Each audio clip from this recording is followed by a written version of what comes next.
Marvel Comics is home to a wide array of characters. We always get caught up talking about the big names, the Thors, the Spider-Mans, the Captain Americas, but what about the little guys? What about the ones that Marvel seems to have completely forgotten about and let disappear with no trace of what they've been up to or where their story is going? Characters like Daisy Johnson. Daisy Johnson, the awesomely powerful S.H.I.E.L.D. agent known as Quake, came on the scene in spectacular fashion as the secret weapon of Nick Fury during his Secret War. She was almost instantly a super popular character. Her power set is also very impressive to boot, as an inhuman with super strength, reflexes, speed, and endurance, all of which are known to be slightly greater than the likes of even Captain America. And of course, Quake's main power is vibration manipulation, which allows her to generate massive earthquakes, hence the name. Both her popularity and her power just kind of increased more and more over time, especially with her appearance in the Agents of S.H.I.E.L.D. TV show, but then it seemed that her appearances from that point onward just became less and less frequent, to the point that now she's just kind of gone? I think her last significant appearance was in 2015 in S.H.I.E.L.D. Volume 3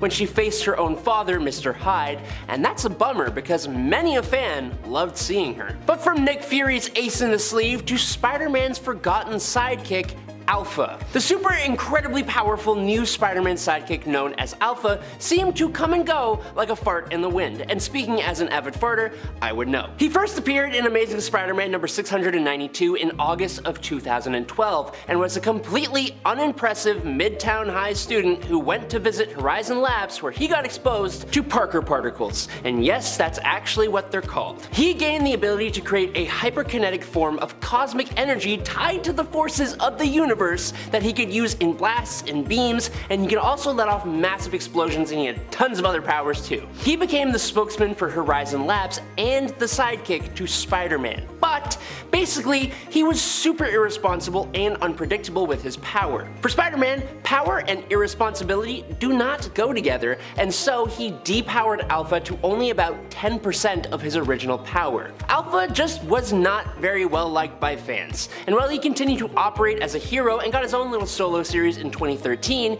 he just kind of stopped appearing at all and has been all but forgotten by Marvel. Or we could talk about Omega the Unknown. Omega the Unknown is one of the wildest superhero concepts I have ever heard of. So basically, back in 1975, Steve Gerber created mechanical beings who lived out on a planet called Protaris, and they were going to be wiped out due to changes to their planet's climate that they just couldn't adapt to. So they created biological humanoid beings who could succeed them, and they sent these beings off to other sentient worlds where they could learn and gain skills that they would then pass on to their next model, constantly improving. James Michael Starling was the final model who was sent to Earth and raised by Protarian androids disguised as humans. He had a psychic connection to the previous model X3Z, who had gained the power of harnessing biospheric energy, which was then passed to James Michael Starling, and the Protarians knew that this power would be too much for their creations and decided to set out to destroy them. The character, or characters, as you can tell,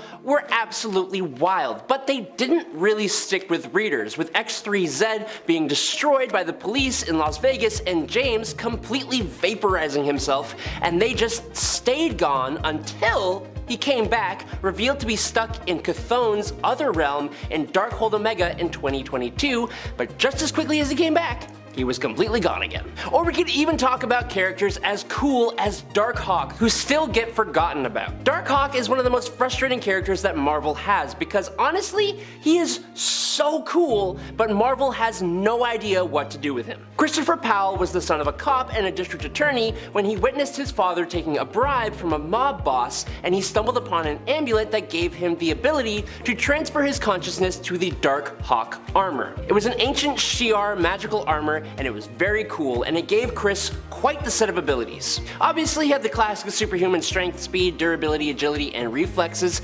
but the armor allowed for armament conjuration from the extra-dimensional expanse and basically had untapped potential. When he first started out, he was a street-level hero, but over time, he got a huge power boost and stood shoulder to shoulder with the other big cosmic superheroes out in space. But then, they just didn't really know where to go from there. Connor Young became a new version of Darkhawk with an advanced suit of armor that returned the character back to his street roots, but he didn't really hit with fans. The original Christopher Powell character got left with a ton of unanswered questions and showed up last in 2019's Annihilation Scourge, and Connor Young was leading Volume 2 of Darkhawk, which just seemed to vanish, I guess. Just kind of stopped. But does anyone here remember Ultra Girl? First appearing in Ultra Girl #1 from the mid-90s, you'd think that Susanna Sherman's origins and childhood would have been explained in her own solo series, but no, that is not the case for Ultra Girl. Her mutant abilities manifested when a Sentinel identified her, but she wasn't just a mutant. Susanna was actually a half Kree mutant, and her real Kree name was, get this, Susanna.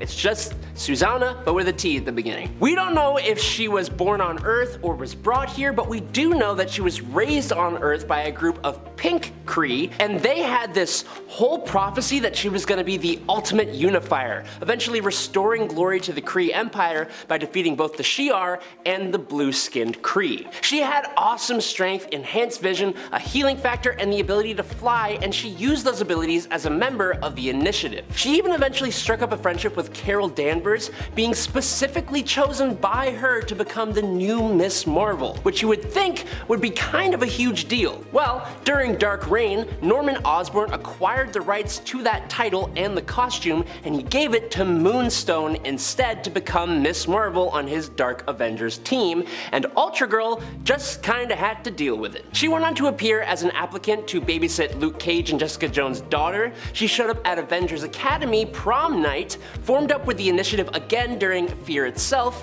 fought against an evil version of the Young Avengers, and hasn't been seen in any meaningful way since 2014. Now, bear with me here for this next point because it's Adam Warlock. This is gonna be strange to say, but in a world of superheroes and like godly beings, Adam Warlock is like a myth or a legend. He shows up for some humongous cosmic events, but then just as he appears, he disappears again. First appearing in 1967 in Fantastic Four #66, Adam Warlock was created by the Enclave, who were experimenting to create a perfect human specimen. This made him super strong, durable, fast, and able to store and use huge amounts of cosmic energy to make him fly, release blasts, and all kinds of things, including cocooning himself to help him heal and regenerate. Now, every time he cocoons and regenerates, he actually comes out more powerful than what he went in with and evolves new powers. He's able to use quantum magic, which lets him teleport, make force fields, move at the speed of light, create wormholes, resurrect himself and others. He has cosmic awareness, and he can manipulate, remove, and judge the souls of other people. This guy is basically like a big old Deus Ex Machina,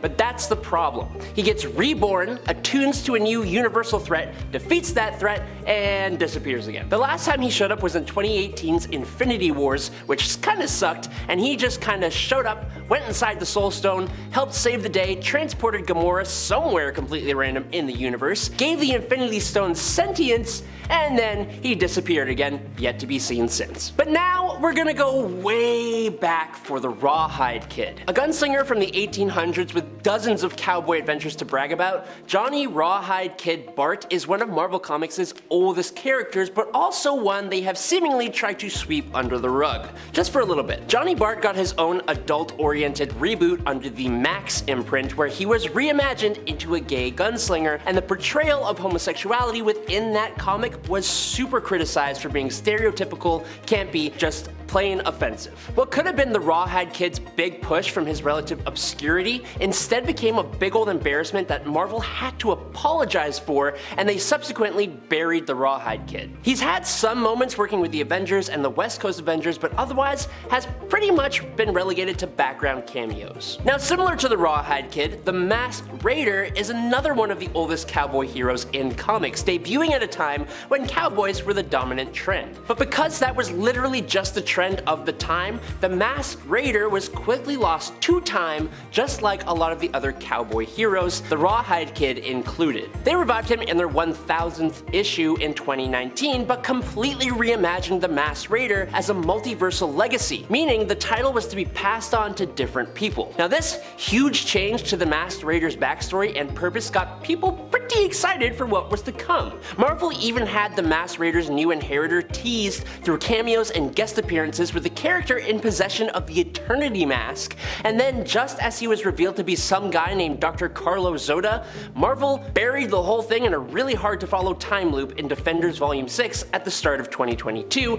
and we haven't really seen him since. But how about a character that hangs out with the X-Men? Hepsa, an alien from the Mephistoid species. Hepsa escaped her planet after she was condemned to become food at a Shi'ar Imperial banquet. Together with her fellow prisoners, she formed the Starjammers, a team of intergalactic travelers with different abilities, and she also became the love interest of Corsair, who was the father of Cyclops, Havoc, and Vulcan, the Summers brothers. After Vulcan wiped out Corsair and Hepsa ended up stranded on Earth, she basically joined up with the X-Men despite not actually being a mutant. She donned an X-Men suit and accompanied them on missions, specifically creating a bond with Warpath. She fought against the Hulk in World War Hulk without doing diddly squat to the guy. She joined up with X-Force, moved to Utopia with the mutants, almost got deported from Earth by sword, and then in All New X-Men Volume 1 number 23 from 2014, she managed to return to space with the Starjammers and a returned Corsair,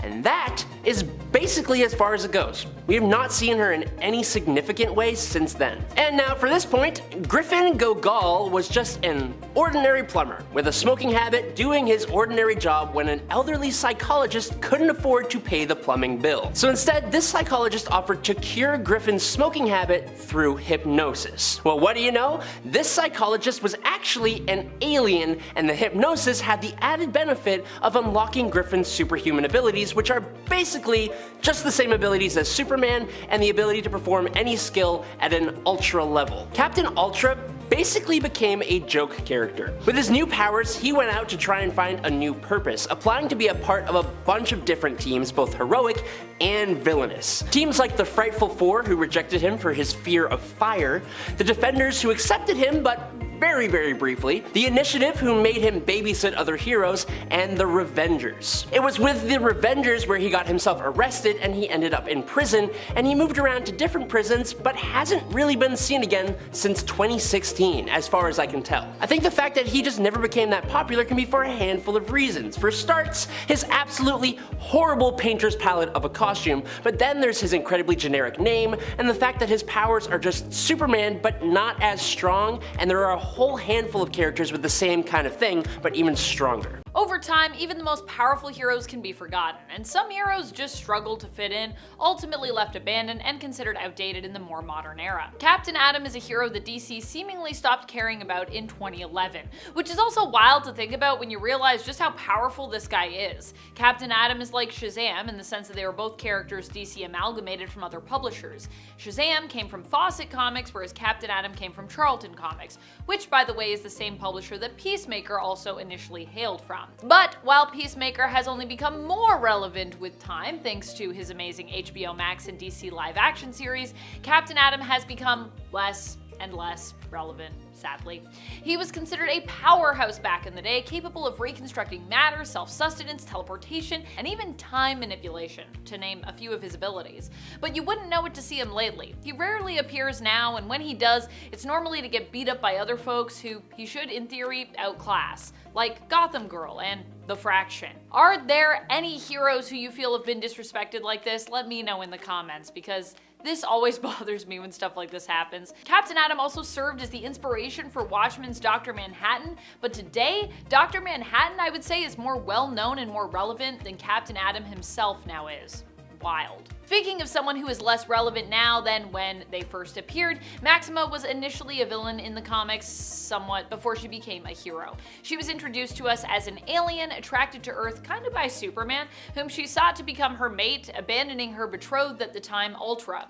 She made her first appearance in the 90s and honestly was a super 90s character. Like, look at this costume. Look at her original New Earth costume. That was what she was, at least to start. In modern day, Maxima is still a queen and is an ally to Superman. She also ends up being in love with a woman and actually gets help from Wonder Woman to keep both her crown and her partner, but even then, that story actually happened back in 2020, so still, it's been a while. And that's with, once again, a Maxima who I feel like has been changed somewhat. This next character, who is someone who has been in and out of the spotlight for a while, swapping out now and then with another character who shares her hero name, is once again out of the spotlight. And I want to know, why can't we have both?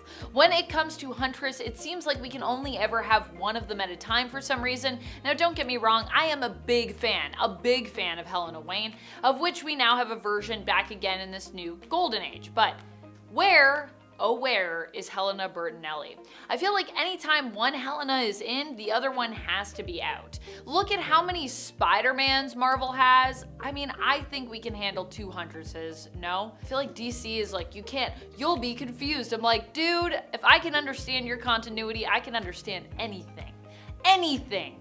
I could be a brain surgeon right now, but instead I read comics. The Huntress we are currently missing here is Helena Bertelli, an ally of the Batman family and a member of the original Birds of Prey. Helena has sworn to fight against organized crime as part of a personal vendetta to get back at those who killed her family. She also has come into conflict with other vigilantes due to her willingness to kill her enemies, at least initially.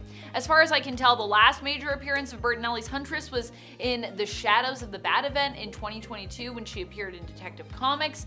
But yeah, I feel like since Helena Wayne has come back in, she's kind of taken more of a back seat. So even though she did appear in that event, it still feels like we haven't really seen her. She's not as prominent as she used to be. This next character was so far out of the continuity that when I started watching Arrow versus The Flash, I thought Cisco was a completely new character and hero who was made for this show. Yeah, that's how little I knew about this character, and I'm supposed to know everything about every character.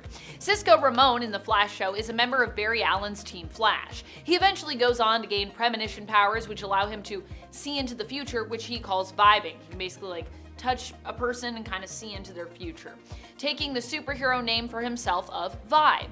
In the series, Cisco gets his powers from the same event that granted Barry his, the particle accelerator explosion, at least initially. And I was surprised to learn that the character of Vibe was actually inspired by the original Vibe who appeared in the comics, or at least the Prime Earth version of Vibe, which was inspired by the original Vibe. The original comic book Vibe was Paco Ramone, whose powers were based in sonic waves and who hails from the New Earth continuity. Now, the New 52 version from the Prime Earth continuity is Cisco Ramone, who first appeared back in 2012. He gets his powers from one of Darkseid's boom tubes, being exposed to the boom tube, which resulted in his DNA basically being rewritten, giving him powers. His powers are based on vibrational energy, allowing him to emit shock waves, but that's not all. He can also use his vibrational powers to sense and create holes in reality, allowing him to travel to other Earths. He can also vibe with people and get a sense of their past or present, but unlike the show, not their future. These next 2 heroes I'm going to talk about are a package deal. But we'll start off with the first one in the set, Hawk. Or at least the first one in terms of how most people order their names, I'd say. So, who is Hawk? He is one of the many Hank Halls to have existed over at DC Comics. Possibly one of the reasons why he's faded into the background. There's been a few Hank Halls, honestly. DC tends to shy away from characters who they think, like I said, might be too confusing. Huntress. Any Hank Halls, never seemingly considering that the continuity might be the most confusing thing for fans. Me included. Maybe you too. Hank's Hawk was initially paired up with his brother and is known as an avatar of war. There have been many Hawks since then, but they've pretty much all come and gone since they've been introduced, and now we're back to Hank. The last we saw of Hank, I believe, was in Batman the Brave and the Bold, where he appeared in a cameo capacity alongside the current Dove. Alongside Hawk is typically Dove, the avatar of peace. Initially, this was Hank's brother, Dawn, then following Dawn's death, it became Dawn Granger, who's a girl, Dawn D-A-W-N, who would act as Dove opposite her sister, Holly Granger. Currently, Dawn as Dove works in tandem with Hank, who is Hawk once more. Dove also, I believe, hasn't been seen since her cameo appearance alongside Hank in Batman the Brave and the Bold, and like Hawk, she's also not a prominent hero at DC Comics in the current continuity. At least, I wouldn't consider them to be prominent myself. Some characters fade into the background over time, and some fade into the background only shortly after being introduced to us. I'm actually sad that this hero didn't end up making it as a mainstay. Sideways was one of the heroes we got from what was supposed to be a new era of superheroes. These were all original and new DC heroes created as part of an initiative to basically bring something fresh to the table. Fresh characters, fresh heroes, as opposed to just doing the same thing over and over again. Sideways was kind of similar to Marvel's Spider-Man in terms of his look and to a certain extent his personality. He was a young hero thrown into the world of superheroes, struggling to find his place, a sense of balance, and get a handle on his new teleportation-based powers. Derek James, as Sideways, had the main power of opening up rifts, in some cases interdimensional ones, which he could use to teleport him and others through. While a cool and promising character initially, he got his own self-titled series, but afterwards faded more into the background. His last appearance was more of a cameo and background one in the Dark Crisis event. This next hero hasn't even really got that courtesy though, it seems. For me, Dolphin is one of those characters that I feel like was really cool, and I'm always anticipating her return as a result because I just want to see more of her. But as far as I can tell, we haven't seen her since 2017 in the comics when she appeared in Volume 8 of Aquaman. Now granted, there is a possibility I could be wrong about this, or honestly any other character on the list, and if I am, I'm sorry, do let me know in the comments. I have an approximate knowledge of many things. I have approximate knowledge of many things. And the exact last appearances of characters, especially in the DC Comics world continuity, which are a little harder to verify without going back through every single issue from the publisher because of how information is categorized online. When it comes to Dolphin though, I know she is not well known enough for folks to know who I was talking about when I reacted to the Aquaman 2 trailer on my YouTube channel and incorrectly guessed that she might be the woman in the white costume who actually turned out to be Helena, Aquaman's mom. I thought maybe Queen Mara would die in the film and then Dolphin would basically come in to replace her as Aquaman's romantic partner. I was super psyched. I was like, oh my gosh, is Dolphin gonna be in this movie? Oh my gosh, I'm so ready. But I was very wrong about that. Still, Dolphin is a character I'd love to see more of in the DCU and in the comics. In the New Earth continuity, she is the result of an alien experiment, but in the Prime Earth continuity, she's an Atlantean. In both realities, she is an ally of Aquaman, and in the New Earth reality, she even ends up married to his adopted son, Tempest, with the two having a child together who's named Ceridian. Unfortunately, in that continuity, she and Ceridian perish when Atlantis is destroyed by the Spectre. Even in that continuity, she's gone. And in our continuity, we haven't seen her in a long time. Moving on, Aztec in the Prime Earth continuity was a hero who was introduced for one story arc in Justice League of America. Set up to be a much larger and important character in the canon, and then, without much warning, just faded into the background. Since then, she has made a few appearances in Wonder Woman. I will give you that she appeared in Tales of the Titans last September in issue number 3, but at the same time, this is after not appearing for a few years, and even then, her appearances have not really been major. Aztec is Nayeli Constant, who was given the power and responsibility of becoming a hero by her helm. As Aztec, she is tasked with continuing the ancient never-ending fight against the dark god Tezcatlipoca. I bet most people also didn't even know that she was a legacy hero. Yeah, she is. Before we had Nayeli, we also had Uno, who appears in both the New Earth and Prime Earth continuity. But despite DC trying to make Uno's Aztec a thing, it actually did not work out at all. He was only around for about 4 years, with him also getting his battle suit and helmet as well, and that's where his powers come from. They brought him back for the Prime Earth continuity, but only so they could basically kill him off, with Nayeli inheriting his helm, suit, and mantle, and I guess they were hoping, she could be Aztec, and maybe everyone will be into it, and then nothing really happened with Aztec. Finally, a few years back, DC hosted their Round Robin, where fans got to vote for which characters and teams would get comic series. One of the series I wanted to happen was focused on this hero, Captain Carrot. Captain Carrot is Rodney Rabbit. In the Prime Earth continuity, he is a Superman-like hero who hails from his own Earth, filled with other anthropomorphic animals like himself, Earth 26, formerly known as Earth C back in the New Earth continuity. Needless to say, Captain Carrot did not make the cut for DC's Round Robin.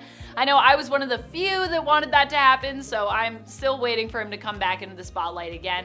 He hasn't really been around in the comics since 2017, sadly.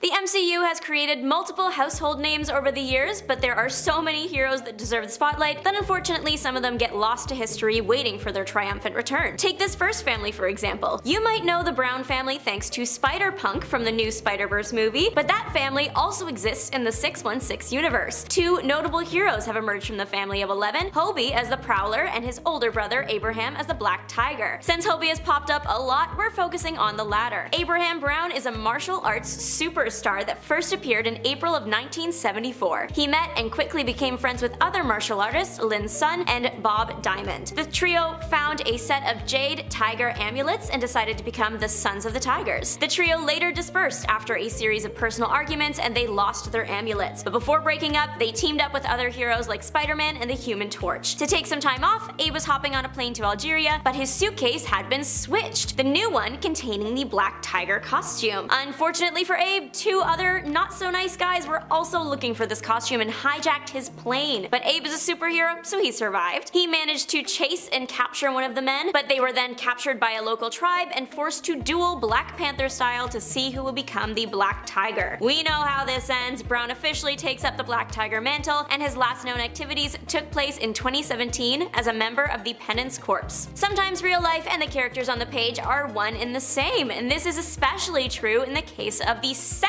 Human Fly. The first was a villain, but this ain't about him. Our Human Fly superhero was a regular young man who got into a bad car accident. His injuries were very serious, which led to him receiving a new skeleton made of steel. He was told that he will be paralyzed for the remainder of his life, but the Human Fly resolved that he would learn to move again. He began training his body and worked for years until he was even stronger than he was before the accident. He used his newfound strength and skills for good and became the Human Fly. This didn't come without confusion. The original Human Fly still existed. Spider-Man had a run-in with the hero at one point, thinking he was the evil guy. The Human Fly would also sometimes do daredevil stunts to raise money for charities for children with disabilities. We never actually learn his name in the comics, but that's okay because we know his name in real life. The Human Fly hero is based on the very real stuntman Rick Rahat. The tagline for the comic book was, "The wildest superhero ever, because he's real." And the book itself featured photos of Rick in the Human Fly suit. One story that many Marvel fans hope will disappear is that of US-1, or the story of Ulysses Solomon Archer. The series is only 12 issues long and yet packed in a fight with a German Zeppelin captain, motorcycle gang, and aliens. The main problem people have had with this comic is the plot seems so unbelievable, a hard feat to accomplish when it comes to superheroes. But I guess an intergalactic trucker would do the trick. The reason for the seemingly odd plot choices is because the series was based on a line of toys, the Tyco toy slot car racing line. That is why the main character, Ulysses, wants to be a trucker so badly and even has a custom-built semi-truck, missiles, and other fun gadgets. The gadgets aren't just in his truck, they are also in his head. In the first issue, Ulysses and his brother are driving down the highway but are run off the road by the main villain of the story, the Highwayman. The brother doesn't make it and Ulysses is barely holding on. To save his life, he gets a very durable metal skull replacement. The new skull is able to pick up on radio transmissions, which comes in pretty handy. After this limited run was over in 1984, he makes a few appearances in the sensational She-Hulk, Annihilators, and Deadpool team-up. The last time he was seen on panel was in New Avengers Volume 2, number 7. He's featured in a lineup of potential nannies to Jessica Jones and Luke Cage's daughter. He doesn't get the job, unfortunately. This next bunch went from one parody to another. The powerhouse Pachyderms were originally planned to be a parody of other crime-fighting animal group, the Teenage Mutant Ninja Turtles. The whole thing is a pretty funny concept. Instead of crime-fighting turtles, it's crime-fighting elephants. Their name? The Adult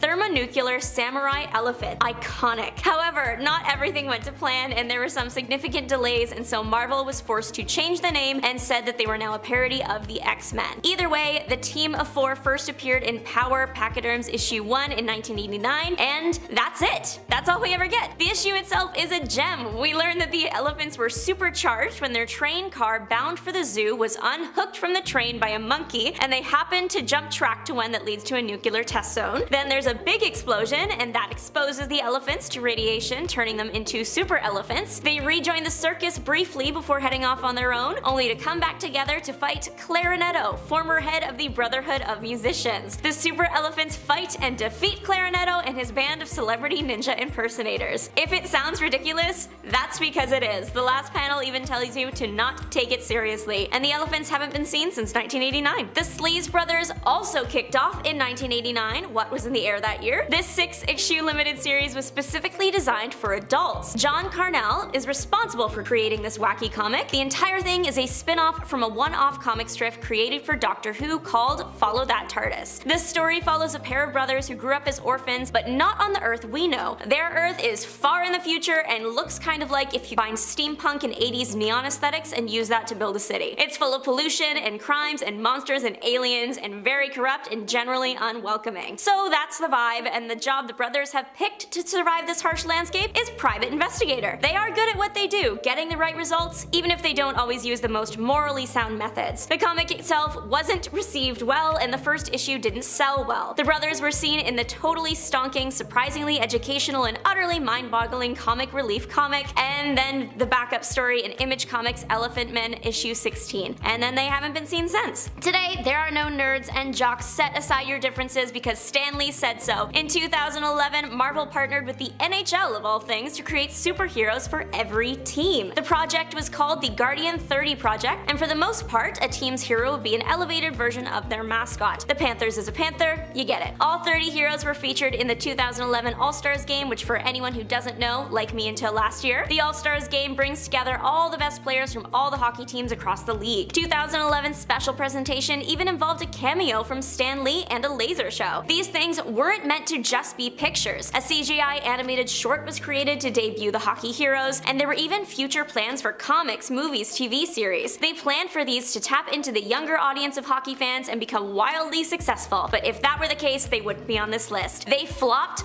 hard. The main issues with the supers was that many of them were just existing character designs with one or two differences, and the storyline for the characters wasn't very compelling. They were drawings come to life instead of actual heroes in their own universe. Safe to say these heroes will probably be staying out of the game and in the penalty box for the future. Project Guardians wasn't the first time Stan Lee dipped into a new audience. In the year 2000, the Backstreet Project hit the shelves and the merch booth at the Backstreet Boys concerts. Backstreet Boy Nick Carter, a longtime comic fan, and Stan Lee, longtime comic creator, combined forces to create the band's superhero team. Carter came up with the idea and originally hoped it would become a 6-part comic series. However, when he sat down with Lee, the pair agreed on a single issue and a web series. The comic featured the band getting their powers for the first time, going from superstars to superheroes. The web series planned to have 22 episodes, but only 7 were aired, and none of the actual Backstreet Boys took part in it, which is disappointing. Even Burger King got in on the project, creating a line of action figures to go with their kids' meals. I want one. With the rise in Y2K trends over the years, I think it's time for the band and the book to make a comeback. Once again, we are back with another Stan Lee venture. His animated web series ended up becoming wildly successful, being picked up by Fox for TV distribution. It was called The Seventh Portal. The story centered around Peter Littlecloud, his friends, and an interactive video game. The game promises the opportunity to actually fight monsters like a superhero. It claims to use holographic projections for the gameplay. In the game, there are 7 dimensions, 6 are currently conquered by an evil villain, whereas the last one, our dimension, is safe. You choose a hero to play as to make sure the evil doesn't make its way through the portal. The game turns out too real for comfort. The way you really fight the monsters is by being transported into the screen in the parallel universe of Darkmoor. Peter and friends end up defeating the evil and restoring the universe to what it was before. The only change is that the crew gets to keep their superpowers so they can protect the Earth if needed. The series was so popular it was set to head to the silver screen, but nothing has been heard about that for about 2 decades, and it seems Peter Littlecloud will stay tucked away until it's actually picked up again. The Torpedo has had quite a few people behind the mask, but only one was a hero. Brock Peters witnessed a fight between the second Torpedo and Daredevil. Torpedo 2 went down and Peters tried to save him. Unfortunately, he didn't make it, but was able to get Peters to promise to take up the Torpedo mantle before passing. The new Brock Peters Torpedo was the first to use the mantle for good, frequently teaming up with Daredevil. He retired from the suit once, but real life now paled in comparison to superhero adventures, and he took it back up again to help fight Chameleon. He was around for about 9 years before a battle with the Dire Wraths took him out, so technically he disappeared because he died, which is something that rarely sticks with Marvel, but I think this time it might. At first glance, the hero Sleepwalker looks like a villain, which causes way more problems than you would expect. The MCU judges books by their cover. In reality, Sleepwalker is not just his name, but also his job. The Mindscape is a dimension that is in all sentient things, even you and me, and it has beings in it whose sole purpose is to be evil and make people go insane by invading their mind. mind. The Sleepwalkers prevent this from happening and protect the minds of innocents. One of these Sleepwalker guardians was tricked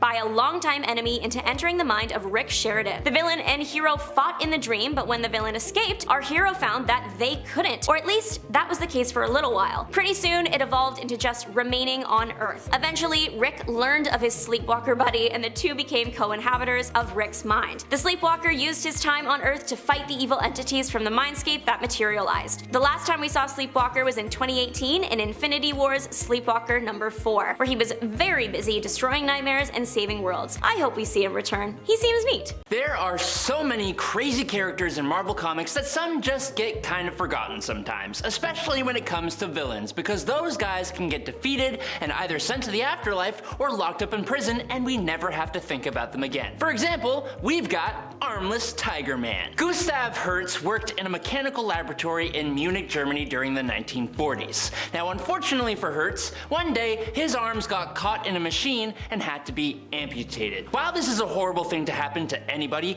Gustav did survive the experience, and he was later given reading material on how to operate day to day without arms, instead using his mouth and feet to complete daily tasks. Turns out that he was really good at this. Hertz developed ridiculous skill in using his teeth and feet. He even took things a couple steps further. He sharpened his teeth into fangs so that he could bite people, and he even developed above average levels of strength and dexterity in his jaw, legs, and toes, allowing him to bend steel with his mouth, kick really hard, and throw daggers with his toes. He ended up proving how capable he was as a World War II enemy of the hero Angel and Wakanda, where he was completely destroyed by that era's Black Panther. What was really surprising was when he reappeared in Incredible Hercules number 129 to 131 in 2009. He was among a group of individuals that were the Greek god Pluto's jury of the undead, and they together put Zeus on trial and subdued Hercules himself. Past that though, Armless Tiger Man has appeared one more time in Ziggy Pig's Silly Seal Comics Volume 2 number 1 in 2019, and let's be honest, no one really read that. Now,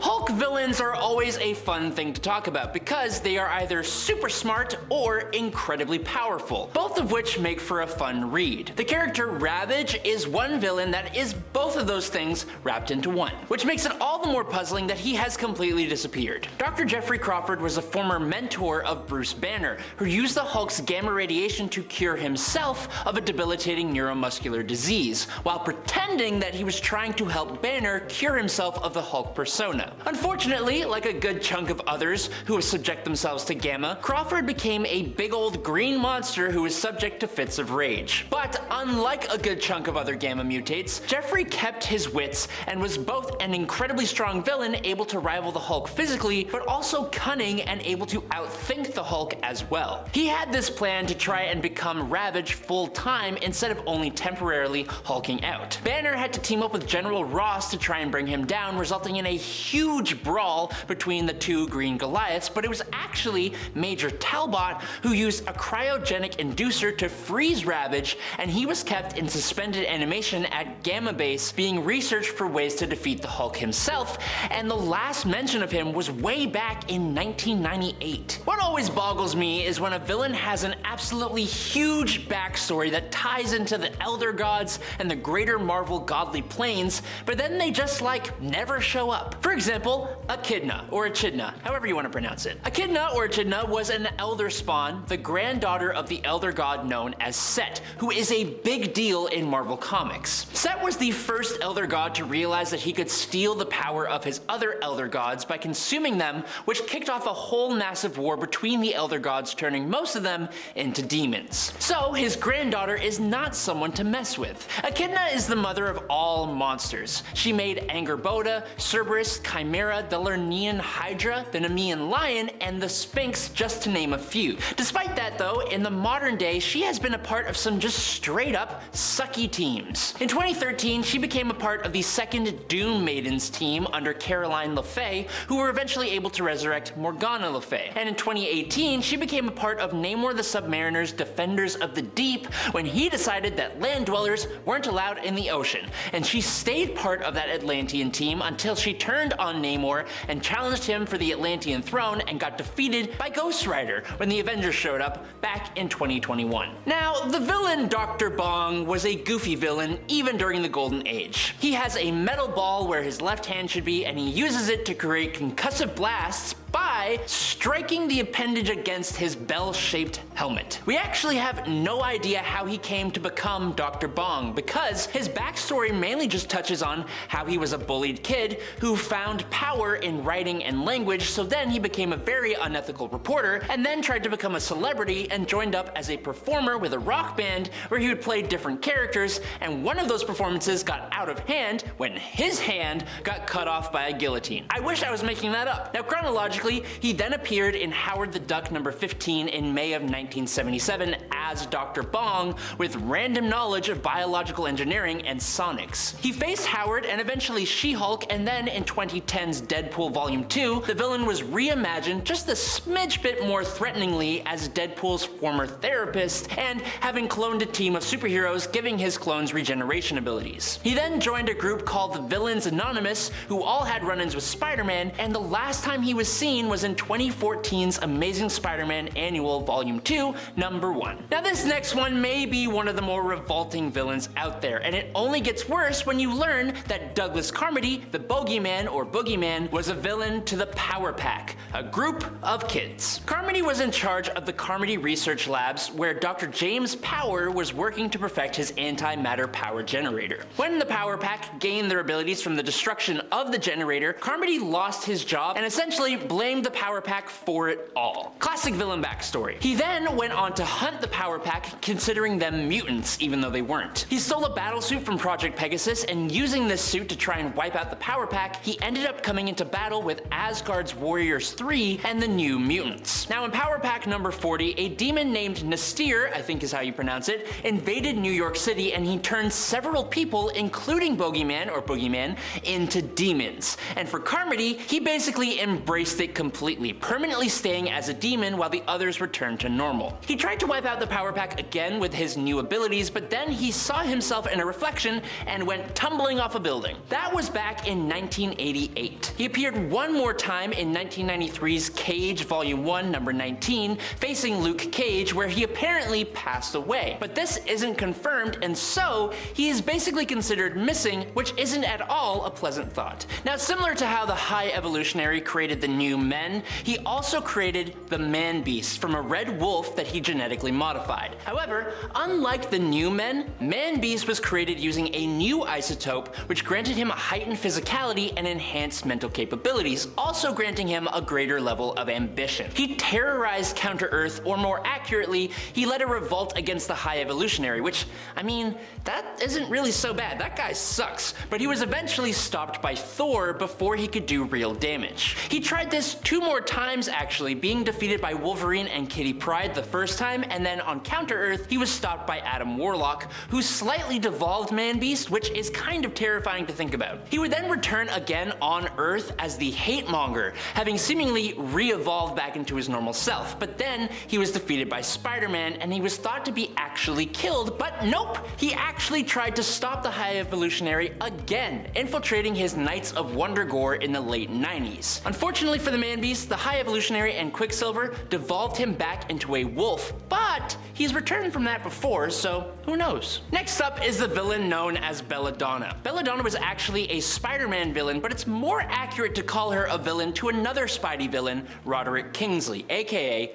Hobgoblin. But before that ever happened, Belladonna was Narda Ravana, a European fashion designer. The problem was that Kingsley was another famous fashion designer, only one that stole from other designers. Kingsley allegedly stole Ravana's designs and marketed them in the United States, stealing her success, and for that, I guess he had to pay. Swearing vengeance, Narda assumed the guise of Belladonna and put together a small group of henchmen. She used toxic gas as her main tool, creating gas that could dissolve Spider-Man's webs, taking people's lives and having her henchmen dress as the Prowler to distract Spider-Man, all for the end goal of wiping out Kingsley from the face of the earth. The most ironic part of this whole situation though is that Belladonna just didn't have the popularity needed to be a lasting villain, getting arrested in 1980, while Kingsley, he became the Hobgoblin, and he's been causing problems all the way up until 2020 and is bound to come back at some point. Okay, so next up is a group of obscure villains made for the express purpose of facing another obscure group of heroes. Heavy Metal was a team made up of a group of cybernetically enhanced, super intelligent animals with weaponized exoskeletons. Can't get much more comic booky than that. Their team members included Armory, an octopus because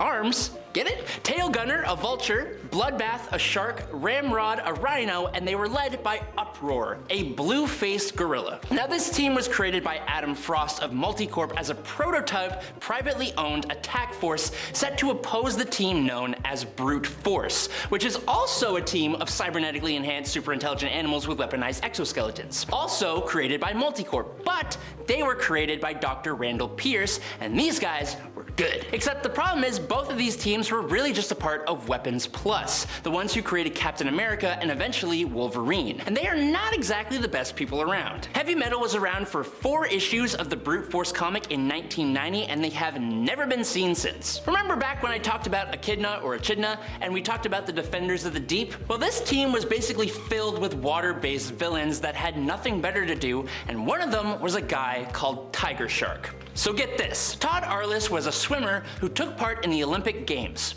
Cool. He ended up damaging his spinal cord when he rescued a drowning man. Dang. He was so desperate to regain his swimming ability that he then willingly participated in an experiment by the scientist Dr. Lemuel Dorcas. Interesting. The doctor blended Arliss's DNA with that of Namor the Submariner and a tiger shark, because of course he did. This experiment was totally successful, only it completely changed Arliss both physically and mentally. Now he had razor-sharp teeth and gills and had become savage and incredibly aggressive. He became a supervillain and named himself Tiger Shark, becoming an adversary for Namor the Submariner. Now funnily enough though, after years and years of battling against Namor and the superhero community, he joined the Defenders of the Deep, and now he hasn't been seen since 2019 when they attacked an oil drilling platform in Alaska. And last up for today is Bram Ving. For starters, he has an incredibly strange name that is very obviously a reference to Bram Stoker and his character Van Helsing. So, Bram Ving, also known as Dread Knight, is better known as an enemy to Tony Stark in the Ultimate Universe. Unfortunately, in the 1610 universe, he just becomes another Iron Man villain that creates another Iron Man-like armor. But in Earth 616, Bram Ving was actually a Latverian scientist who didn't like Dr. Doom's schemes and was punished by having a mask fused to his face. He became kind of like a villain, but also a servant to Dr. Doom in a way, allying himself with Victoria Frankenstein and the creations of Victor Frankenstein, which would make you think that he was actually a hero, but he was never played that way. He eventually moved on from being just a Dr. Doom villain and has gone on to fight Iron Man on a few occasions, as well as the Black Knight and Spider-Man. He was this really cool looking armored up man with an even cooler mask, wielding a super cool lance, riding a black winged horse. It was dope, but curiously, while he's never actually been sent to the afterlife, his last appearance was serving Dr. Doom in Iron Man Legacy Volume 1 Number 3 back in 2010, and he hasn't been seen since. Number 10, Jade. Jade first appeared in All-Star Squadron number 25 in 1983. She was the daughter of the first Green Lantern, that's the Golden Age Green Lantern, so Alan Scott. Fun fact, she also has a twin brother, Obsidian. Jade was a legacy hero who was given up for adoption when she was born because her mother felt that her and her brother would have a better life that way. This resulted in her and her brother being separated. She would later apply to the JSA, the Justice Society of America, but be rejected, and instead she would form another group with the rejects called Infinity Inc. She's green and has powers because of her father's exposure to space and other magical and scientific paraphernalia, just reasons. She would become fairly well known when she began dating Kyle in the 90s. That's Kyle Rayner, the Green Lantern. And for some fans, she was a standout character, but not enough to keep her around. She would be killed and resurrected, but then would vanish from existence in the New 52 and DC Rebirth. The first removal was because of a modification to the sexuality of Alan Scott, from straight to gay, not bi, but gay, which removed Jade from existence. And then in Rebirth, she just wasn't back. She appeared at the end of the Doomsday Clock, an event that after 2 years essentially ended on, there will be changes and more retcons and crises. So we shall see what happens with Jade, but for a decent period of time, she was completely forgotten. Number 9, Helena Wayne. Crisis on Infinite Earths is a famous DC company-wide retcon that occurred in 1985. It was a reset that for a time eliminated the multiverse, instead crushing everything and all the remaining characters into one universe. Before that, and funnily enough after as well as it would turn out, there had been many Earths, and one of them, in fact the first multiple Earth, was Earth 2, home to the legacy characters from the Golden Age. These characters would produce heroes of their own, next generation heroes. On this Earth, Batman married Catwoman. The two heroes would produce a daughter named Helena Wayne, who would go on to become the Huntress. But then she would be rebooted as Helena Bertelli, and so for a time, Helena Wayne was forgotten, only to re-emerge with the reintroduction of the multiverse decades later. Which would then create the unique conundrum of having two Huntresses, and some fans preferring one to the other. Number 8, the Sentry. Let's dive fully into canon with the Sentry. The Sentry appeared in the year 2000 in the comic Sentry number 1 and is Robert Reynolds. He is forgotten by design because he had a secret. So him being forgotten was a retcon to bring him into the Marvel Universe in the first place. A machine was built attached to his hideout by Reed Richards himself and Doctor Strange because he, the Sentry, had a dark half, an evil counterpart known as the Void. At the time it was believed that the only way to save the Earth was by making everyone forget the Sentry had ever existed, including the Sentry himself. The Sentry has since been remembered and even merged with his dark half, so he won't be forgotten again anytime soon. Number 7, Cassandra Cain. Hello, the New 52, we meet again. So the New 52 was an event created after Flashpoint, where the Flash, Barry Allen, went back in time to save his mom, and in the process of attempting to repair the damage he had wrought by saving her, the timeline that he came back to had been radically altered. This occurred because DC at the time was under the mistaken idea that legacy characters were a bad idea, so basically the opposite of the currently looming 5G approach. So many characters disappeared during this time. One was Cassandra Cain, who was a really cool character. She was the daughter of Lady Shiva. At the start, she was a mute assassin who would communicate through sign language and who could read people's body language to a T. And she had a terrifying costume. Because she didn't speak, it had no mouth, just all black. She would be adopted by Bruce and join the Bat family, and then she would be gone. There was an outcry claiming that DC was particularly targeting its female characters, since all the male Bat family members still existed. DC would claim, no, calm down, it's fine. We have a plan. This was all planned. And Cassandra would indeed reappear, but fans would forever wonder, was it really planned, or was this a case of caving to backlash? Number 6, Stephanie Brown. Someone in the exact same boat as Cassandra Cain. Stephanie Brown was another Batgirl, and the first in-canon female Robin. She had already had tons of controversy, what with her brutal death in War Games that was so poorly received it was quickly clumsily retconned. She also had a teenage pregnancy plot, which ended up being very well received. And she would also eventually become Batgirl. Fans were enjoying the progression of Batgirls and the unique factors that they all brought to the table.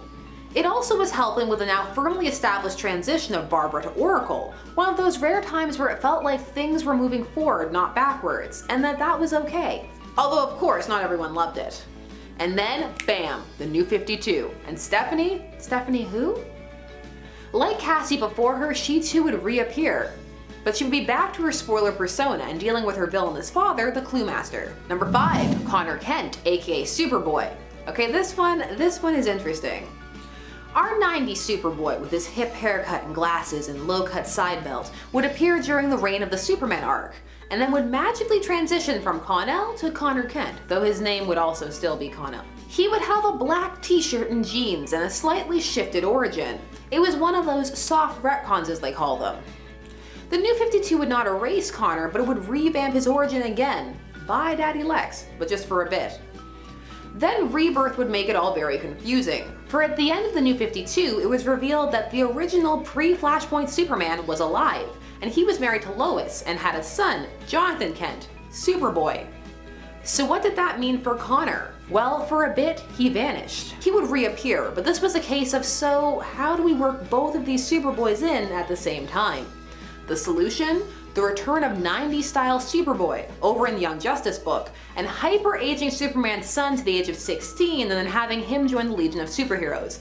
Problem solved. Because ew, kids, who can relate to that, am I right? Oh wait, 5G, all legacy all the time. Make up your mind. Number 4, Captain America. What? It's true. Captain America disappeared in the gap between the Golden and Silver Ages. Canonically, he was frozen in ice and then rediscovered. This was so he could still remain true to his Golden Age World War II roots, but could also rejoin the new Marvel era as one of their core heroes. This would be played up for great emotional impact in the MCU, where people would even be looking for him after he sacrificed himself. There were many heroes who disappeared in the gap between the Golden and Silver Ages during the decline of popularity of superhero comics, but few reappeared quite as triumphantly as Captain America. And he's definitely not disappearing again anytime soon. Number 3, Janet Van Dyne. Let's stay in the MCU for a little bit. Put our feet up, get cozy. And here we're gonna head over to the world of Ant-Man and the Wasp. The MCU dealt with the controversy around Hank Pym by making him old and sidelining him and building up a quirky, grumpy mentor persona. This was so that the first Ant-Man you encounter in this universe is Scott Lang, not him. But as the story unfolded, we would learn about the tragic tale of the original Wasp, Janet Van Dyne, who disappeared into the quantum realm and looked fantastic while doing so. She would disappear for decades, with some thinking her dead, but not Hank or her daughter. They were convinced, and eventually their faith and dedication would be proven right. Number 2, Wally West. Oh Wally, when the head of a company is gunning for you, you're gonna disappear in some convoluted ways. Wally West's disappearance in the New 52 and his replacement with another version of himself, but one who happened to be ethnic, was not met very well.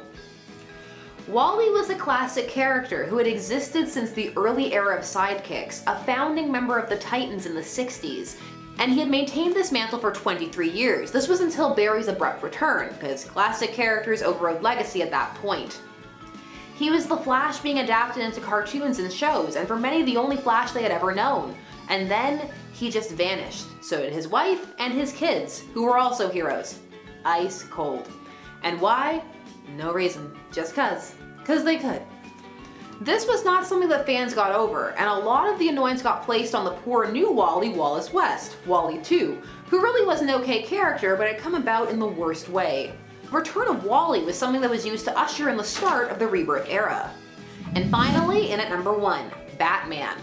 So Batman has been in continuous publication since his comic book inception back in the Golden Age. But in his adaptations, sometimes it's a plot point to just have the Dark Knight vanish. Cuz. Birds of Prey TV series, where's Batman? I don't know, dead, maybe. The start of Batwoman, where's Batman? I don't know, removed to make Batwoman look better? Even though that should not be a requirement. Putting other characters down to bring others up is never a good look, especially when Batwoman never needed that in her comics. Then we have the DCAU in-canon gap. This is between the animated series and Batman Beyond. Where is he? Just gone, because he couldn't be Batman anymore, but they didn't know that. He just vanished, alone. Bitter old man Bruce. Batman gets the number 1 spot because it's pretty random, and also surprising when such a powerhouse character disappears. Number 10, General Coy. General Coy is the criminal uncle of Jean Coy-Man, aka mutant hero and New Mutants and former X-Men member Karma. He was pitted against Wolverine under the guise of Patch in Madripoor as a result of Logan allying himself with Coy's rival, the still criminal but more respectable Tiger. And friends, before we move on to this next spot, if you are loving what we do here at Top 10 Nerd, please go check out our newest channel, Most Amazing Top 10 Anime. You're not gonna want to miss it. Number 9, Romulus. Romulus is an often forgotten villain, although some of you may occasionally remember that he exists. He claimed to be super old and to have originated from a lupine tribe who were descended from dogs or wolves as opposed to apes. He's also claimed to have been a Roman emperor, but it's more than likely that neither are true, since both claims were tied to his connection to the lupines, which he later stated, never existed but were a lie he told to distract Wolverine. This pretty much sums up most of what Romulus was presented as. A greater than larger-than-life villain with all these powers and motives to destroy Wolverine and ties to the foundation of Weapon X, but without any real foundation from him to work from, as many of his loose ends ended up kind of like dropped and not really going anywhere. Number 8. Ruff House. Ruff House is definitely a lesser known villain, though maybe one of the more well-known of the obscure villains on this list. I love his story with Wolverine. Although he starts out as a villain and a brute, he later kind of becomes Wolverine's ally after he was sold off by General Coy to be used for experimentation, which is pretty messed up. Even Wolverine felt bad for this guy, despite being his rival and him being an enemy to him on Madripoor. Wolverine decided to go after him and as such became embroiled in a major political conflict in Tierra Verde. Not to be confused with Terra Verde, a different republic that also exists in Marvel Comics. Yeah, I know. That's a lot. I just realized that myself and I was like, wait, these are two different places. Despite Ruff House saving Wolverine though and becoming temporary allies, Ruff House would go back to being a straight up villain of Logan later on. Number 7. Bloodscream. Although close to being tied in appearances with Ruff House since they generally appear together, Bloodscream is slightly more niche than Ruff House, but only slightly. He is the main partner to Ruff House, the one he returned to after seemingly appearing as an ally and friend of Wolverine after he and Sister Salvation saved his life, cleansing him of the spore infection he'd received thanks to Geist's experimentation on him in Tierra Verde. Bloodscream, however, never had such a redemption arc. He possesses vampiric abilities which are tied to mysticism, having been cursed by Dagu, a healer who cast an eldritch spell on him while he was on the brink of death. Instead of bringing him back to life, the spell actually caused him to remain trapped between the state of life and death. He became an immortal creature who fed on the life force energy of others through touch. Bloodscream and Ruff House would become partners and would be employed by multiple different criminal organizations and bosses, often being pitted against Wolverine. Number 6. Dirtnap. Dirtnap is a weird character, but one who kind of has a beautiful story. Dirtnap originally appeared as one of Genesis's Dark Riders, Tyler Dayspring's Genesis, just to be clear. Dirtnap was a mutant who had an ability where he could absorb beings into himself, thereby adopting their form. However, you would know it was Dirtnap because of a red smiley face that would often appear somewhere on him, usually on his clothes or, on his body while in that form. While fleeing from Wolverine, however, who he'd been going up against at the behest of Genesis to try and capture, he absorbed a rat and kind of became stuck or otherwise just preferred this form, keeping it. Dirtnap would later on actually end up joining the X-Men, befriending Generation X, and even sacrifice his own life to protect them. However, we are now in the time of mutant resurrection, and more recently in the 2022 series of Marauders in issue number 6, Dirtnap was actually spotted spying on Lockheed, who was in turn spying on villain Brimstone Love's Theater of Pain. When Dirtnap had turned good, his smiley face had actually changed to yellow, but when we recently spotted him, his smiley was back to red.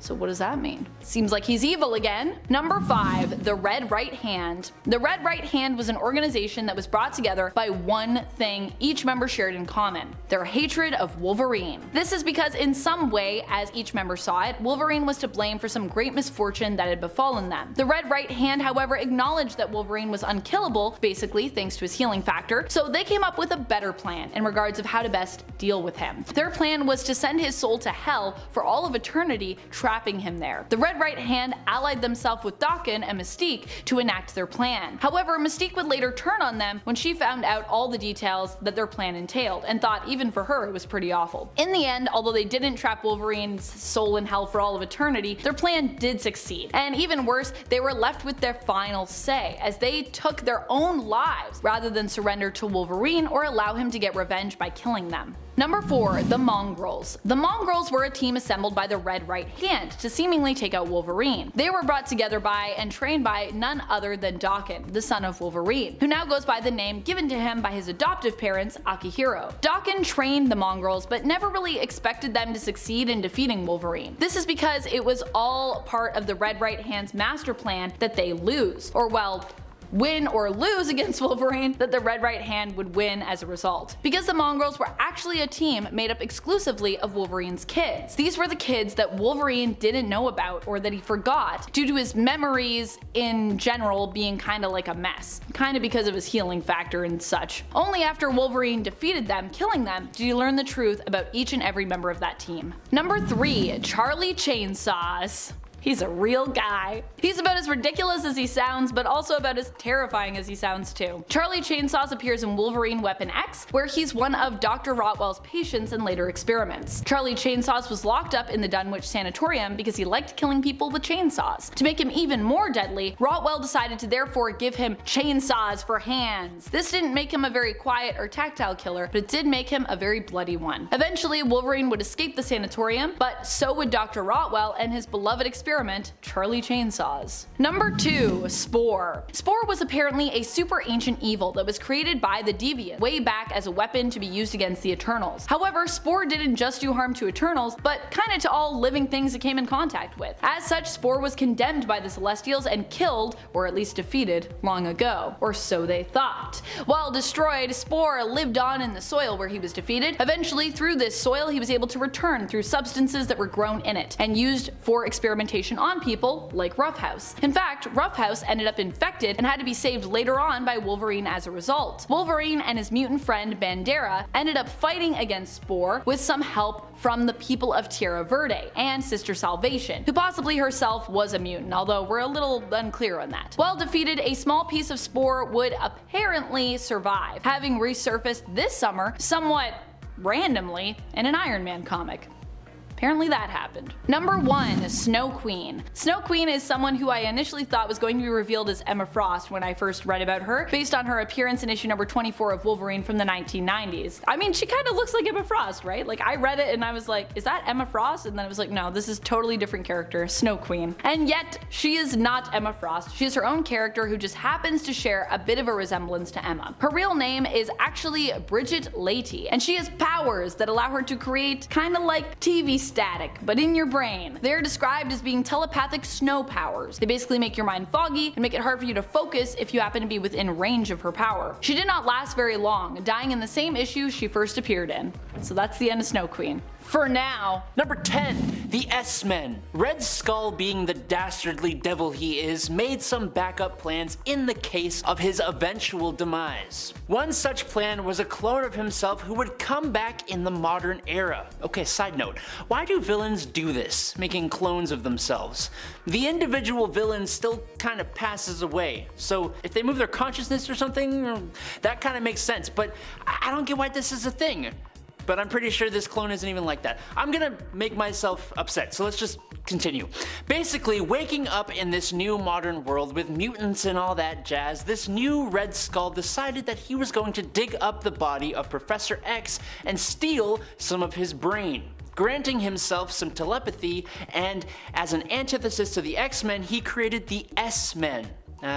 Yes, very creative. This was a group of individuals that the Red Skull had empowered using crazy mad science and magic. Almost all of them were pretty quickly taken out of existence by Magneto when this Red Skull tried to make a camp to exterminate mutants.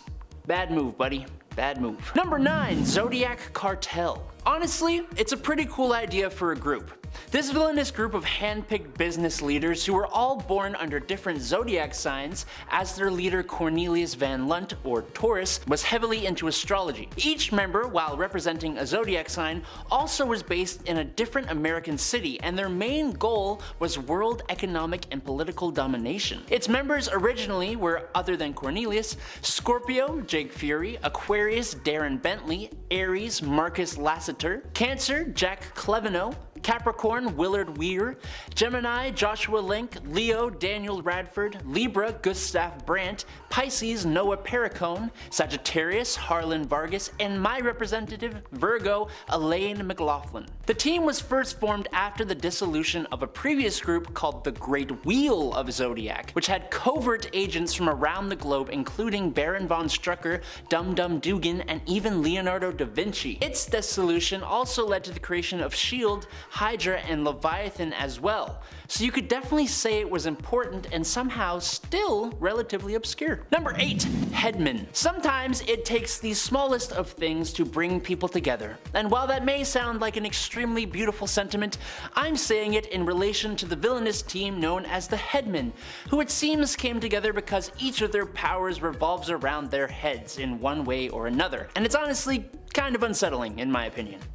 Bonded together through their heads, these scientists sought out world domination, bringing them into conflict with the Defenders, She-Hulk, and Spider-Man. This quartet consisted of Arthur Nagin, their leader, who had his head transplanted onto the body of a gorilla, Ruby Thursday, who replaced her own head with an organic computer capable of changing shape, Gerald Morgan, aka Shrunken Bones, accidentally shrank his own skeleton, including his skull, so he basically has really baggy skin, and Chandu the Mystic's head has been transplanted by Nagin onto a number of different bodies throughout his time, making him quite versatile. Number 7. Circus of Crime. Fritz Tybalt, then manager and ringmaster of a small Austrian circus, became active in the Axis powers during World War II. He was asked by German intelligence to take his circus to the United States of America to give performances in major cities while actually using his circus members' powers and talents in order to take out government officials. Fritz Tybalt's evil circus of crime consisted of Omir the Snake Charmer, Tommy Thumb, the Trapeze Trio, and Zandow the Strongman. However, Tybalt, who came to be known as the Ringmaster of Death, was captured by Captain America. But fast forward, and the Circus of Crime's new MO was giving a performance to a large audience. Then the Ringmaster would use the powerful mind control device in his hat to put the audience into a trance. The circus members then robbed the audience, who would remember nothing about the thefts when the Ringmaster released them from the trance, and the performance continued. This criminal circus fought the Hulk, Spider-Man, the Hawkeyes, the Avengers, and others. Number 6. The UFOs. These villains and their cleverly chosen team names. UFOs, like UFOs, because they got their powers in space. Yes, of course. Someone get me out of here, please. Okay, the UFOs here, inspired by the powers gained by the Fantastic Four, went to great lengths trying to reproduce the same accident that gave those heroes their abilities. The attempt succeeded, but they were interrupted by Bruce Banner, who discovered their ground control facility and was able to bring the shuttle down, because he thought it had been exposed to the cosmic radiation by accident. They were none too happy, as they thought they could have been made even stronger if he had not interfered, and they displayed their newfound powers in a frankly pretty awesome fight with the Incredible Hulk, even if they lost. Vapor has the ability to alter her form into any known gas. Vector gained the power of telekinesis from cosmic rays. X-Ray has been permanently transformed into a living energy field with the power to expel forms of heavy radiation capable of hurting even the Hulk. Ironclad has been permanently transformed into organic metal steel. He has superhuman strength, durability, and the ability to decrease or increase his own weight. His fight with the Hulk literally shook the universe, which is super cool. You should probably check him out. Number 5. The Frightful Four. A second group inspired by the Fantastic Four. Yes, the Frightful Four also did not come up with a very clever name. The Wizard, the Sandman, and Paste Pot Pete, who all regularly did battle with the Human Torch and were defeated by him around the same time, realized that they all had unique powers and a mutual disdain for the Fantastic Four. The Wizard suggested that they form a group that would be the evil counterparts to the Fantastic Four. A great idea, but it's just 3 dudes. They need a 4th member to their group, and what do you know, the Wizard had heard of a strange woman hiding out on a remote island on the Mediterranean who had complete control of her hair. Traveling there, the Wizard convinced Madame Medusa to join their ranks. Now, this Madame Medusa was actually Medusa of the Inhumans, as some of you may have guessed, but she was kept under the influence of the Wizard using a device that kept her memories forgotten to her. They made their first attack at Mr. Fantastic and Invisible Woman's engagement party, which is kinda just rude if you ask me. Number 4. Wrecking Crew. When Dirk Garthwaite, otherwise known as Wrecker, held onto his enchanted crowbar, he invited his 3 chums, ex-physicist Dr. Elliot Franklin, ex-Army Master Sergeant Henry Camp, and ex-farmhand Brian Kalusky to come and do the same in the middle of a thunderstorm. When lightning struck the crowbar, all 3 men were empowered, becoming Thunderball, Bulldozer, and Piledriver respectively, and coming together to be the villainous Wrecking Crew. These mystical strongmen were mainly an enemy to Thor, but they originally fought against the Defenders. This group has actually been around for a pretty long time and have battled many a superhero.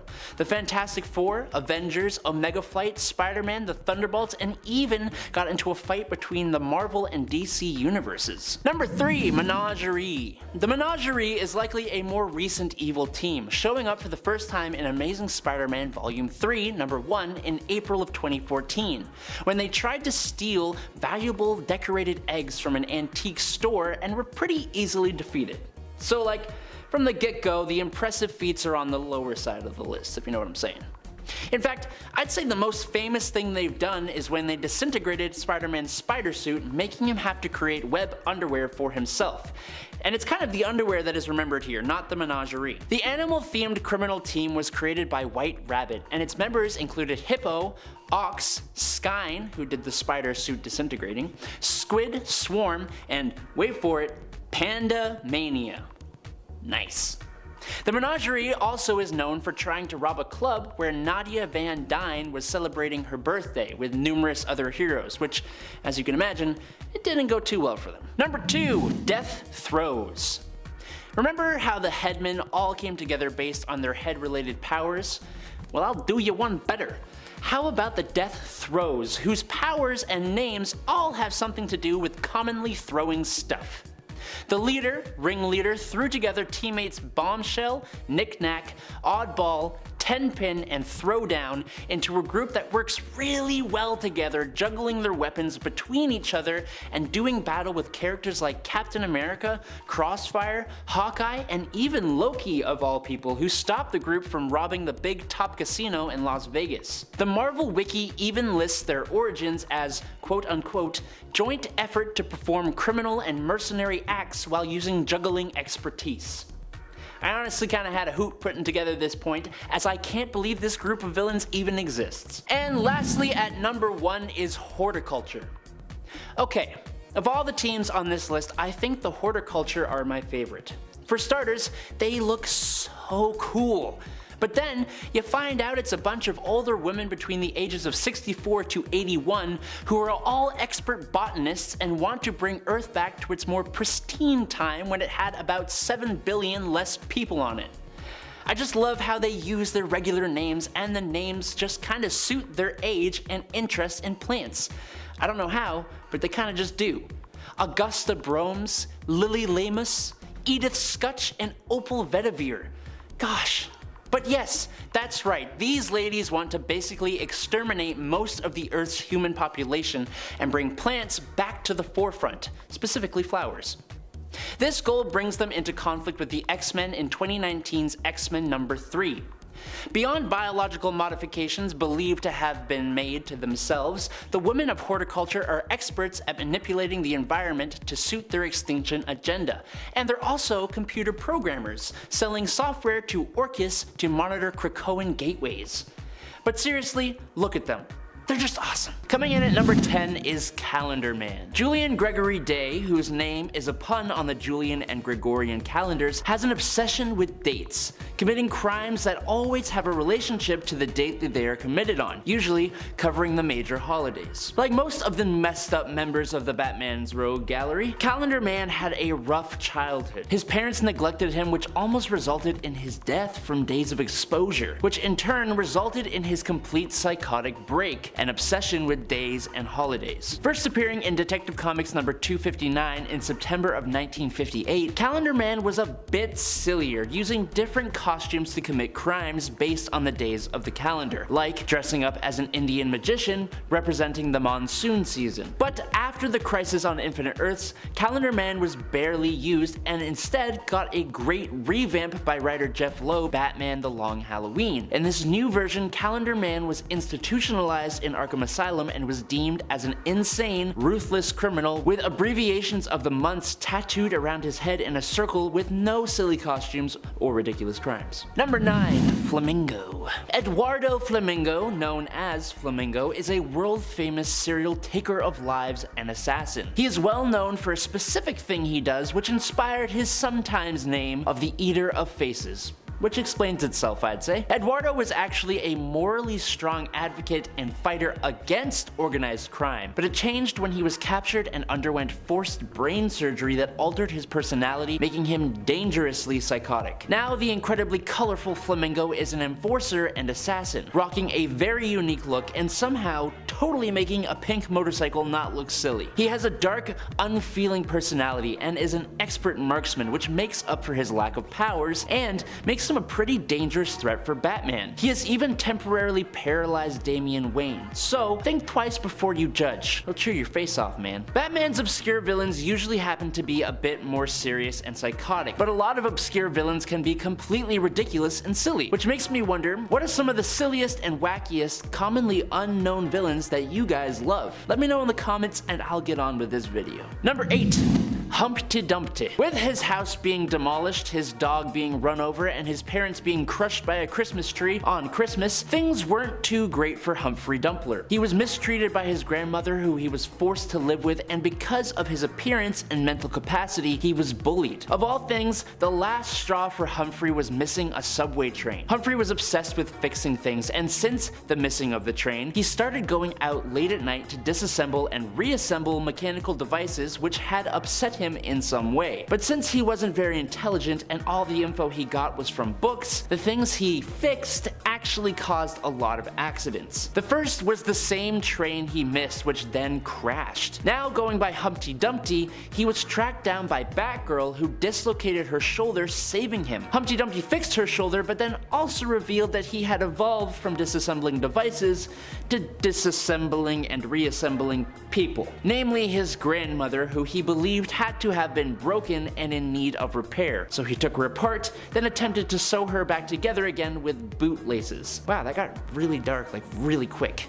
Kind of uncomfy. Number 7. Joker's daughter. Honestly, did not even know this character existed, which just shows how much I don't know about Batman's villains. Duela Dent is all over the place, psychologically I mean. She started as the villain who refers to herself as Joker's daughter, even though she is absolutely not his daughter. As you can tell, she has an unhealthy obsession with the clown, which has been a thing since she debuted in Batman Family number 6 in 1976. She has also claimed to be the daughter of Catwoman, Scarecrow, Riddler, and Penguin. She deduced Robin's identity, and he in turn revealed that she was Duela Dent, and that it was believed that she was actually Two-Face's daughter, which also isn't true, as she is actually from Earth 3 and her father was Jokester, with her mother being Evelyn Dent, Earth 3's Three-Face. Despite not being Joker's child, Duela proves herself worthy of the title. She uses equipment that is very similar to the Joker's usual flair, and more recently she has been rewritten as almost completely bonkers, which is especially evident after the Clown Prince's seeming demise. Also, before 2011, she was on the Teen Titans as Harlequin for a while. Number 6. Cornelius Stirk. Cornelius Stirk is one of those villains that you don't hear much about, but is one of the more gruesome and terrifying members of Batman's rogue gallery. Stirk suffers from delusions which make him believe that he requires the nutrients of a human heart in order to stay alive, and not just any heart. Specifically, Cornelius believes that the heart is the most nutritious when it is full of norepinephrine, a natural hormone that secretes when a person is terrified, as well as adrenaline. So he uses his unexplained psionic ability to mentally make people perceive him as someone else, which, other than allowing him to break out of Arkham Asylum, also allowed him to get close to his victims and then completely terrify them in the most insane ways before he quickly ends them and partakes in a nice old hearty meal, literally. I think the interesting thing about Stirk is that he is actually really effective at what he does, being able to evade Batman and even render him unconscious on one occasion. Number 5. Maxi Zeus. I had a really cool history professor in high school who specifically taught classics, which is Greek and Roman history. Super cool guy, but I'm just imagining him becoming a Gotham crime lord. He was an awesome person, so I just can't see it, but luckily in DC Comics we have Maxi Zeus, a former history teacher. Following the loss of his wife, Maxi Zeus started to suffer from delusions that he was the actual human reincarnation of the god Zeus. Using his genius level intellect, he became a Gotham City crime lord, establishing himself himself and his group of followers. I mean cultists. I mean mobsters. I don't really know. He had a short-lived battle against Batman, and he has been pretty much locked up at Arkham ever since, occasionally breaking out. Most recently though, his randomly super strong and ripped body was used to revive Deacon Blackfire, but this didn't last very long, so it doesn't really matter. Number 4, Colonel Sulphur. This Denny O'Neil created villain from the 70s is an espionage expert with a weaponized artificial hand, a tool he has used to commit very espionage type crimes. He's very Bond villainy if we're being honest. Colonel Sulphur has a strange sunlight fixation though, meaning he only allows himself to act on his violent urges in the quote,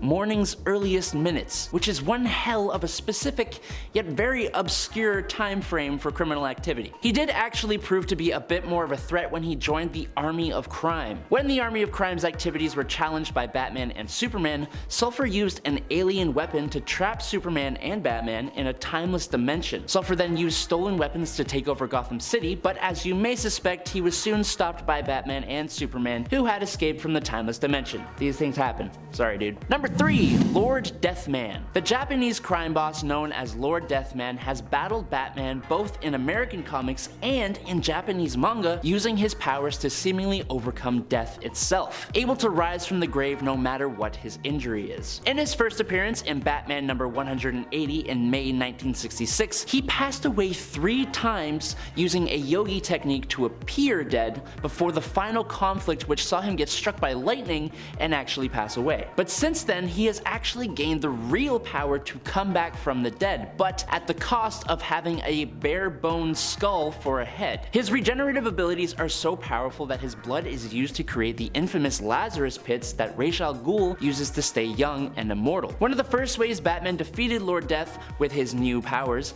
is honestly a little out of character for the Crusader. He threw Lord Deathman off a building into the path of an armored car, which took the criminal down just long enough for Catwoman to lock him in a safe, and then he was shot into space. And he still came back. Number 2, the Condiment King. I think at this point, Condiment King is a little more well known, just because of how ridiculous he is. He first appeared in the DC animated universe as Buddy Standler, who was a comedian manipulated by the Joker into being a Batman villain. He became an even bigger joke of a character when he was introduced to the DC comics as Mitchell Mayo. No, I am not joking, yes, that is his actual name. No one really takes Condiment King that seriously, and I can understand why, although it should be noted that he can totally stain your clothes, and if you're allergic to any of the condiments he fires out of his ketchup, barbecue sauce, and mustard guns, then he can be quite dangerous. What I'm most curious of is the quality of his short-lived restaurant when he temporarily went legit. Can you imagine if he couldn't even get food right? That would just suck. Number 1, Johnny Karaoke. I actually couldn't find a page for Johnny Karaoke on the DC wiki, so that should tell you just how obscure this guy actually is. Johnny Karaoke is a Yakuza loan shark who has the odd knack of singing into his microphone as he is committing his crimes. A microphone whose stand doubles as a sword that he will pull out on you when you let your guard down from laughing at him. On top of his odd singing career, Johnny leads a little gang known as the Geisha Girls. That's spelled Grrrls, like girls. Very, very fear-inspiring. Maybe not the most intimidating of Batman's villains, not at all really, but this villain is honestly just too interesting to stay buried for too long. I'm personally advocating for the big screen debut of Johnny Karaoke, and it better be comic book accurate.